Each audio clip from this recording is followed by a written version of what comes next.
లక్షల మంది ప్రజలు కృష్ణానది పరివాహక ప్రాంతంలో వరదల్లో చిక్కుకుపోతే రాష్ట్ర ప్రభుత్వం నుంచి కనీసం పట్టుమని ఒక 5గురు మంత్రులు కూడా వరద సహాయ చర్యల్లో పాల్గొనకపోతే దాన్ని ప్రభుత్వం అని ఎలా అంటాం?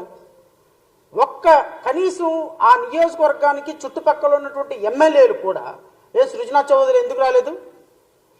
ఎందుకు సహాయ చర్యల్లో పాల్గొనలేదు? ఎందుకు అక్కడ ఉన్నటువంటి ప్రజల యొక్క మాన ప్రాణాలను కాపాడటానికి ఎందుకు ప్రయత్నం చేయటం లేదు? ఎందుకు ఉప ముఖ్యమంత్రి పవన్ కళ్యాణ్ దాక్కుంటున్నాడు? ఎందుకు ఉప ముఖ్యమంత్రి పుట్టినరోజు వేడుకల్లో పాల్గొంటున్నాడు? ఎందుకు ఈ రాష్ట్రంలో ఇంతమంది లక్షల మంది ప్రాణాలు బలిగొతుంటే ఎందుకు ఈ రాష్ట్రంలో కనీసం ఒక మంత్రి ఒక ఎమ్మెల్యేలు కూడా వెళ్ళి అధికార పక్షం నాయకులు పనిచేయటం లేదు?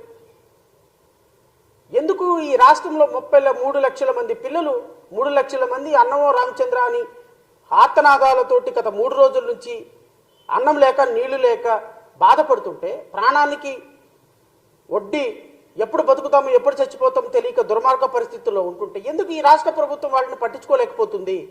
మాలాంటి వాళ్ళని ఎవరైనా వెళ్ళి సహాయం చేద్దామంటే ఆ బృందాలు మమ్మల్ని ఎలో చేయనీయటం లేదు.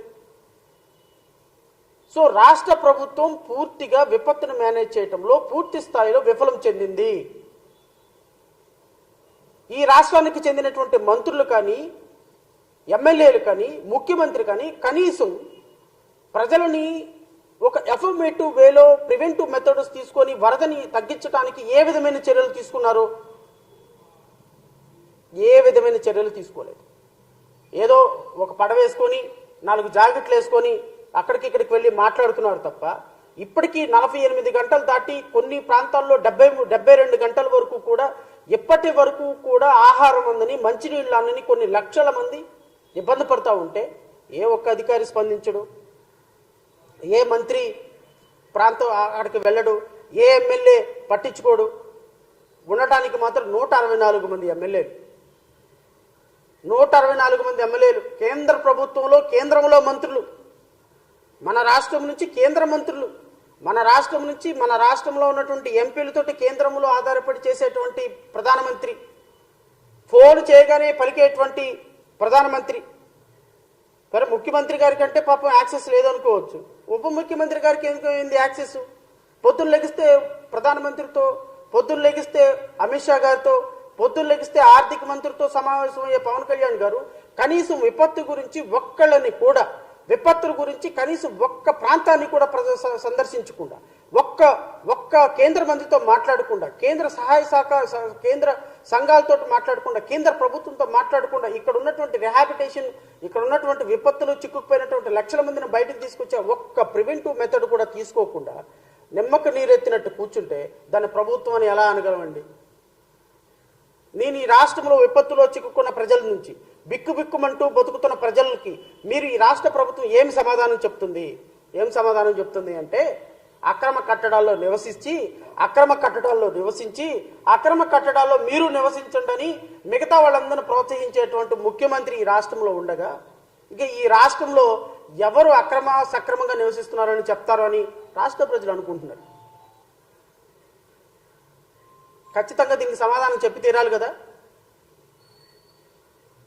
ఈరోజు కృష్ణానది ఓవర్ఫ్లో అవ్వటానికి వరద నీరు ఇక్కడికి వరదలాగా వస్తూ ఉంటే కనీసం ఆ వరదని కనీసం ఆపి కృష్ణానదికి ఒక ప్రివెంటివ్గా ఆనకట్టలు కట్టాలి, చెరువులు కట్టాలి, చిన్న స్లమ్స్ ఏర్పాటు చేయాలి. వరద నీరు ఉధృతి పెరుగుతుంటే ఆ ఉధృతిని ఆపటానికి ప్రివెంటివ్ మెథడ్స్ తీసుకోవాలన్న కనీస ఇంగిత జ్ఞానం లేని రాష్ట్ర ప్రభుత్వాలు ఈ రాష్ట్రాన్ని ఎక్కడికి తీసుకెళ్తాయో నాకు అర్థం కావటం.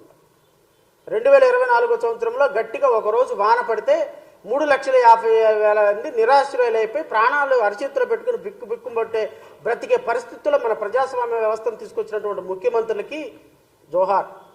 ఇలాంటి ముఖ్యమంత్రులు ఇలాంటి మంత్రులు ఉన్నంత వరకు ఇక ఈ రాష్ట్రంలో జరిగేదేంటి, ఈ రాష్ట్రంలో జరగబోయేదేంటి, ఇంక ఈ రాష్ట్ర ప్రజల యొక్క భవిష్యత్తు ఏంటి అనేది ఒకసారి మీరు అందరూ ఆలోచించుకోమని కోరుతున్నాను.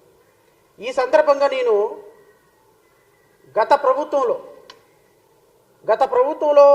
ఉప ముఖ్యమంత్రిగా ఉన్నటువంటి గత ప్రభుత్వంలో ఒక ప్రజాస్వామ్యవాదిగా ప్రశ్నించే తత్వానికి పేటెంట్గా మారినటువంటి గౌరవ ఉప ముఖ్యమంత్రి వారి సందేశాన్ని మీ అందరికీ కూడా ఇంకొకసారి వినిపించాలని మనస్ఫూర్తిగా కోరుతున్నాం. ఈ సందేశాన్ని నేనే వినిపిస్తా. ఆయన పలుకులు, ఆయన రాష్ట్ర ప్రజల కోసం ఆయన మాట్లాడేటువంటి మాటలు 5.5 కోట్ల మంది ప్రజలు వినాలి. 5.5 కోట్ల మందే కాదు, పక్కన ఉన్నటువంటి తెలంగాణ వాళ్ళు కూడా వినాలి. ఆయన ఏం మాట్లాడారు విపత్తు గురించి ఒకసారి మాట్లాడిన తర్వాత ఇప్పుడున్న ప్రజాస్వామ్య ప్రత్యక్షంగా వస్తారు. ఈ సెంట్రల్ వాటర్ కమిషన్ జూలై ఆఖరి వారంలో కృష్ణానదికి వరద వస్తుందని ముందే వాళ్ళకి ఇంటిమేషన్ ఇచ్చారు. ఇస్తే దీనికి కనుక నిజంగా వైసీపీ ప్రభుత్వం స్పందించి కానీ ఉంటే, కానీ వాళ్ళు స్పందించలేదంటే వాళ్ళ నాయకుడు అమెరికాలో ఉన్నాడు, ఇక్కడ ముఖ్యమైన మంత్రులు వేరే బిజీగా ఉన్నారు. నిజంగా వీళ్ళు కనుక రాయలసీమ ఆ వరద నీరు కృష్ణానది వరద వస్తుందని చెప్పి వాళ్ళు ముందుగానే గ్రహించి ఇన్స్ట్రక్షన్స్ ఇచ్చినట్టయింటే రాయలసీమలో నీరు లేని రాయలసీమలో, కరువున్న రాయలసీమలో చెరువులు కానీ, కుంటలు కానీ, పంట కాలువలు కానీ, మిగతా ప్రాజెక్ట్స్ అన్నింటిలో నీరు కలకళ్ళాడాయి. కానీ రాయలసీమకి ఉపయోగించకుండా వదిలేసి సముద్రంలోకి వదిలేశారు. ఈ వరదల సమయంలో వైసీపీ మంత్రులు చేసి వాళ్ళు నడుచుకున్న విధానం చూసి నాకు ఒకసారి గుర్తొచ్చింది. కొబ్బరి చెట్టు ఎందుకు ఎక్కాలంటే దూడ మేత కోసం, దూడ గడ్డి కోసం అన్నట్టు. అలాగా ఒకవైపు కృష్ణకి మునిగిపోతా ఉంటే దాన్ని పట్టించుకోకుండా వదిలేసి మాజీ ముఖ్యమంత్రి ఇంటి చుట్టూ తిరుగుతాడు. వైసీపీ మంత్రులు ఇంత అంటే వీళ్ళు మంత్రుల్లా ఎవరు ప్రవర్తించట్లేదు. వీళ్ళకి ఏదో ఒక చిన్న హనీమూన్ పీరియడ్ లాగా ఉంది వీళ్ళకి. మీరు ప్రజల్ని, ఇన్ని కోట్ల మంది ప్రజలు మీ వైపు చూస్తున్నారు, మీరు ఏం చేస్తున్నారు? ఇంకా ఈ ప్రవచనాలు నేను వినలేను, కానీ నేను ఆనరబుల్ డిప్యూటీ చీఫ్ మినిస్టర్ గారిని అడుగుతున్నా. ఆనరబుల్ డిప్యూటీ చీఫ్ మినిస్టర్ గారు, మీరు హనీమూన్ పీరియడ్లో ఉన్నారా? మీ మంత్రులు హనీమూన్ పీరియడ్లో ఉన్నారా? మీరు తాడి చెట్టు ఎక్కి, ఎందుకు తాడి చెట్టు ఎక్కామంటే దూడ గడ్డి కోసం అని అంటున్నారా? లేకపోతే తాడి చెట్టు కింద కూర్చొని పాలు తాగుతున్నారా? లేకపోతే మీ పుట్టినరోజు వేడుకల్లో బిజీగా ఉన్నారా? లేకపోతే మీ ఫామ్ హౌస్లో బిజీగా ఉన్నారా? ఏం చేస్తున్నారు మీరు? కృష్ణానదికి వరద వచ్చి 3.5 లక్షల మంది అన్నమా రామచంద్ర అని బిక్కుమంటూ బతుకుతుంటే మీరు మాత్రం పూలదండలు వేయించుకొని కనీసం వరద వచ్చినటువంటి ప్రాంతాలని వాళ్ళ దగ్గరకు వచ్చి కొద్దిగా వాళ్ళని పరామర్శించకుండా, కేంద్ర ప్రభుత్వంతో మాట్లాడి వాళ్ళకి సహకారం అందించకుండా, అమిత్ షా గారితోనో, లేకపోతే ప్రధానమంత్రి గారితోనో, లేకపోతే ఆర్థిక మంత్రి గారితోనో, లేకపోతే డిఫెన్స్ మినిస్టర్తోనో మాట్లాడి కొంచెం ఇక్కడ సహాయ చర్యలకి హెలికాప్టర్లో లేకపోతే ఇంకోటో కేంద్ర ప్రభుత్వ సహకారం కోరకుండా రాష్ట్రంలో ఉప ముఖ్యమంత్రి హోదాలో ఉండి మీరు ఉప ముఖ్యమంత్రి హోదాలో అధికారుల్ని సమన్వయపరచకుండా, కలెక్టర్ని సమన్వయపరచకుండా, ఫారెస్ట్ మినిస్ట్రీ ఎవరండి? ఫారెస్ట్ మినిస్ట్రీ ఎవరండి? పంచాయతీరాజ్ మినిస్టర్ ఎవరండి? ఇలాంటి విపత్తులు వచ్చినప్పుడు ఎవరు? ఫారెస్ట్ మినిస్టర్ మీరు కదా రెస్పాన్సిబిలిటీ తీసుకోవాల్సింది. All the above, are you not the deputy chief minister of the state? Is it not your responsibility? At least వాళ్ళని పరామర్శించేటువంటి అర్హత, వాళ్ళు పరామర్శించేటువంటి అవకాశం మీకు లేదా?